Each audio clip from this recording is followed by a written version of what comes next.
matanda ng tatay niya. Anyway, maraming salamat sa inyo at interesado kayong makinig sa mga paliwanag ng ating global meeting na to. Maraming salamat at nakikinig kayo dito sa ating mga leader dito ng mga brands. Magmahal kayo at palagi lang in your everyday life, do not forget the tenets ng negosyo. Natutuwa ako dahil nakinig ko kanina magaling yung mga brands na tinanong about the tenets ng negosyo.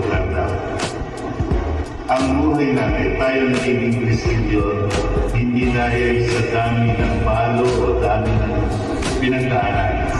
Nagiging tunay na Kristilyo tayo kung isinasa puso natin, isinasa isip, isinasa diwa, yung ating tenets and code of conduct.